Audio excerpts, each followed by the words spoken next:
Hi everybody, it's Michelle from Solo in Canada, and I'm here today to talk to you about 10 reasons why it's great to live alone. And I'm going to get started right away. I'm filming here from Friday Harbor in Innisfil, Ontario. It's a beautiful, quiet weekday morning in September. So let's get started. The very first reason is freedom. That is the foundation of everything. The thing that you'll enjoy most, living on your own.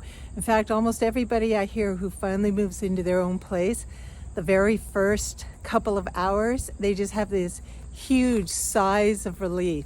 It's like all of the extra little stresses that you carry with you, they're all small, but you carry with you all day long when you're cooperating and sharing and working with others, can all just be left at the door when you walk into your home.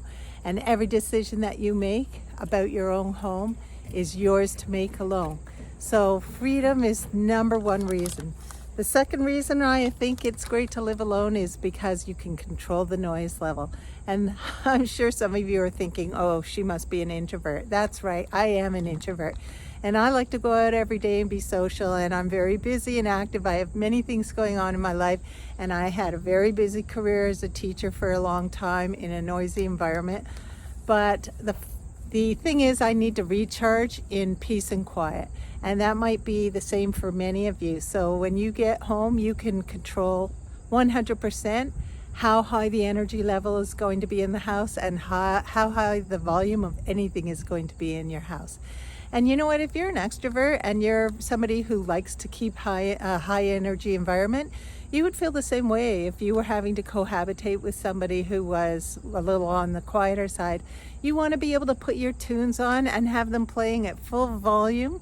And maybe you like to have a lot of coming and going. So for you too, I think that being able to control the noise level in your own place is a great reason why people like to live alone. Sometimes the fridge is just too full. So that's another great reason to live alone, is your fridge is all your own. The fourth reason, interior decorating. And everybody has different styles. And I find that most people tend to want to surround themselves with things that they value, things that are important to them. And they like to express themselves and their personality through their decorating. Well, that's a little hard to do if you're doing it, if you're living in a place with somebody else. So for me, when I first moved into my own home, I wanted to put up all of the things that were near and dear to my heart. Pictures of people who I love and who are in my life, photos showing me doing things outdoors in my travels, so lots of travel photos. For you, if you're a sports enthusiast, you might want to have some great, if you're a runner, you might want to have something about your running or your cycling, whatever. Whatever you're into, your interior decorating choices will reflect that. And you're not having anybody else asking you if you can put away your whatever collection, or if there is a place in the garage or the basement that you can put all of your sports equipment or all of your hobby supplies. You don't have to do any of that when you're living alone. The other thing is style, right? Some people like modern, some people like it to be really rustic, and so you get to really feel your identity by checking your decorating style. Another reason why I think it's great to live alone is because you don't have the dilemma of somebody on your case about mess or no mess. For some of you, you're just natural slobs. That's just the way it is for you. And you don't want to always have somebody harassing you, asking you to pick up your wet towel from the bathroom and put away the clothes you aren't wearing. You just want the comfort and the peace and serenity of being able to have your mess around you. And other people are neat freaks. They feel the stress when the clutter builds up, and they don't want to have everything out in the open, every possible functioning piece of equipment or supplies out on the countertop. The kitchen is probably one of those places where a lot of people have conflict when they're living with someone, because unless your style is actually paired really well together, even people who love each other dearly might have very different styles of how they work in the kitchen. I've heard lots of conversations in the past and minor arguments because one person loves to be creative in the kitchen and they use practically every single utensil and pot in the kitchen as they're creating their meals, and they love being creative, and the kitchen is an absolute disaster while they're cooking. And then when they're enjoying their food, they don't want to have it ruined by feeling the pressure to have to clean up somewhat before or right after enjoying the meal.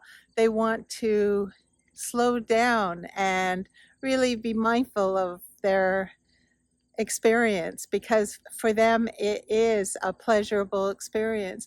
For other people, they can't relax unless the kitchen's clean. So maybe when they're cooking, they're washing everything as they go and getting it out of the way so that they have a clear workspace.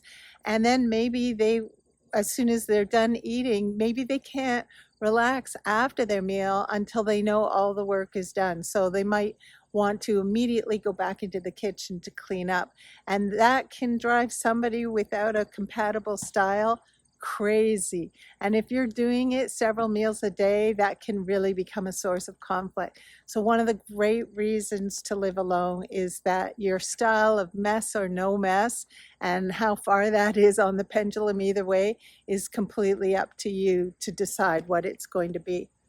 The sixth reason for why it's great to live alone is your sleep schedule. And scientists are learning more and more just how critical sleep is, not only to sort of be at your most healthy and to keep diseases away, but also they're discovering later in life your brain health. They really underestimated how important sleep may be in all of this, and also in your mental health. But it's very difficult to manage your sleep schedule when there's somebody else in the house, because unless you're keeping exact hours and unless they're a very silent sleeper next to you, you are going to be impacted by what's going on around you. Sleeping in the same bed, if they're having a night where they have a little bit of insomnia and they're tossing and turning, well, so are you.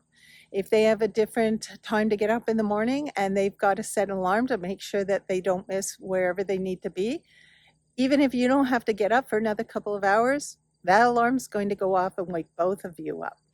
And same with at night. Some people like to watch TV or read in bed before they go to sleep, whereas other people like the bedroom to just be a place where the sole purpose is to sleep and it's completely dark in there. So this incompatibility for how people sleep and their sleep needs, as well as how light a sleeper they are and how sensitive they are to light and noise, that can be a problem. For me, I've always been a bit of an insomniac. I don't have that problem anymore. I found my whole life I had this insomnia. I just thought it was a part of me.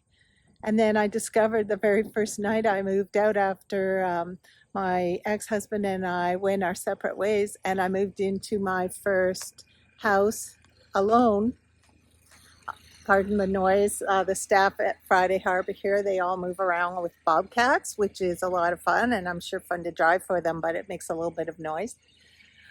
So the first night I lived in my first house that I owned alone, I slept in complete darkness, in complete quiet, and I had a beautiful night's sleep despite all of the stress of what was going on in my life. What I discovered over all of the years since is that I don't have insomnia, and I can sleep really well. But what I am is super insensitive to all the noise that might not even be in the same room. It might just be going on in a different place of the house. So sleep, being able to control your sleep schedule is another great reason. A seventh reason is control of your entertainment. And what I mean by that is your remote controls and your streaming system and your TV watching. When you are having to share that with someone, unless you have separate TVs in separate locations, that can be a real a real problem, especially if one of you likes to really binge watch shows, and you're not just going to watch one, you're probably going to watch 7 episodes all in a row. And then if the person you're living with is watching that with you, then you have to promise that you won't move forward until they're available to continue watching. Or if you happen to be watching cable TV and you have a remote and you live with someone, who gets to control the remote? And are you okay with having no control? Some people like to surf. There's constantly flipping between a variety of different entertainment platforms. And for the other person, it's ruining their experience completely. So the independence with your TV watching schedule and all of your entertainment choices are another great thing that you get to have when you live by yourself. Number 8, the allocation of resources. So what does your money go towards in the house? That's always a source of conflict for people because what they value, who you're living with, and what you value might be different. For me, because it's my budget, it's only my money that I have to put towards the house, and I'm the only one in the house, I get to decide. Does that extra bit of money go towards improving maybe the plumbing or not the plumbing, but the aesthetics in the washroom? Or do I choose to put the money towards a new patio set for the backyard? One person might want to upgrade the deck, and another person might want to fix the fence. So when you're living alone, you don't have to worry about those choices. You get to decide where the extra money gets funneled into in order to improve your home in any way that you want to. And number nine is guests or no guests.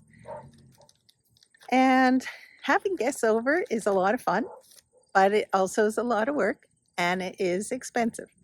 And also, it depends on, what you want to do when your guests are over. But some people like to have a household where it's a revolving door. And they like to set it up so that it's casual and free. And they let everybody know, neighbors and friends and family, that they are a place where anybody should feel free to just drop in whenever they want. And other people, they have a different style. They would like to make sure that it's already pre-arranged so they can make sure that they have food in the house, so that they have set aside time for this drop-in visit. So they like to preset when they're having guests over. Some people love to have guests in the house all week long. Other people find that very tiring, and it's a smaller amount of time that they want to have guests in. The other thing is that sometimes when you're living with people, maybe you don't care much for the people that they like to have over. So maybe, especially in a roommate situation, what if you don't even like your roommate's friends and your roommate has those couple of, annoying friends that are there every time you come home? Or they overstay their welcome and they stay well past when you're going to bed. So just a decision on how many times you have people over to your home, the activities that you're choosing to do when they're there, whether it's sitting around a campfire, having a barbecue, or whether you'd rather have games nights, whether you'd rather not have them over for a meal, but maybe after dinner, you'd like to watch a movie together. All those choices for entertaining, they're completely your choice. And you're not rolling your eyes as you walk in and your partner yet again has those 4 guys over in the back where you know that they're just going to stay there all night until the wee hours of the morning. And the 10th reason, and I think this is the biggest reason, is the decision on where you're going to live and what you're going to live in. So some people want to be an urbanite. When they find that they've moved into a lifestyle where they are on their own, they might have visions of moving to the city where they like to be in a downtown area. They want to be around the hustle and bustle of the city. They want things close to them like restaurants, cafes, museums, and they want to be able to attend sporting events in the theater. And maybe they want to give up a car and just use public transit. And other people, they might have a vision that they'd like to be out in the country in the peace and quiet, where they wake up in the morning to the mist hovering over the country fields, and the only sound that they can hear are the bird calls and the rustling of the wind. Everybody's got a different dream. And sometimes that's really hard to work with when you're living with someone. Choices that you make have to be a compromise. And sometimes it is hard to compromise. I think that having the freedom to choose whether you're in a house or whether you're in an apartment, whether you've decided to move out to a little cottage or live in a trailer, whether you want to rent or whether you want to own. Maybe you want to have a property because you love to putter in your homebody. Maybe you'd prefer to have just a condo in a building where you know that you can just lock and go so that you can travel as much as you'd like. All of those decisions are yours to make and yours alone if you don't have to share a place with somebody else. So those are 10 great reasons why you should live alone. I've made a list here, so I would make sure not to forget them all, but I'm going to review them super quick for you. The freedom for everything. That's the cornerstone, and that's a great reason to live alone. Control of the noise and energy level in your house, the fridge space, the interior decorating, whether you're going to be messy or not messy, your sleep schedule, your entertainment watching, allocation of resources, guests or no guests, and where to live and how long you want to live there. So those are 10 reasons why it's great to live alone. And I have met so many people who live alone now, and through just something that happened in their life, or maybe that choice that they made, they now are living alone. And after doing it for some time, they felt that by doing that, they really learned a lot about who they are and developed a greater sense of identity, and feel like now they're so happy that they just don't think that they'll ever be able to live with somebody else. And they have a full life with people around them and filled with love, but they just go home at night to their own little sanctuary, and it's the best thing they ever did, they said. So I'm going to check out now in order to go for a beautiful walk around Friday Harbor, and have a great day, everybody. Love you. Hi everybody, it's Michelle here at Solo in Canada, Musings from Midlife. And I'm here today to ask you for a favor. I'm just starting this little adventure for myself, and I have started both a blog with that same name, Solo in Canada, Musings from Midlife, and also I'm doing these YouTube videos, and the YouTube videos are really just to try to support interest in the blog and direct people who find the topics that I'm interested in talking about through the videos over to the blog to see if there's more resources and advice and stories that might inspire you. And if you could do me a favor, and if you could like this video, if you find that that's something that you feel comfortable doing, and then also if you could subscribe to my channel, that would be amazing, because the YouTube algorithm, they really don't start promoting you until they see that some people are interested in hearing what you have to say. And so if you wouldn't mind doing that, that would be fantastic. And the other thing I'm going to do is I'm always going to put in the links underneath my videos, the link to my blog, so that you can easily find it. You don't have to go looking for it.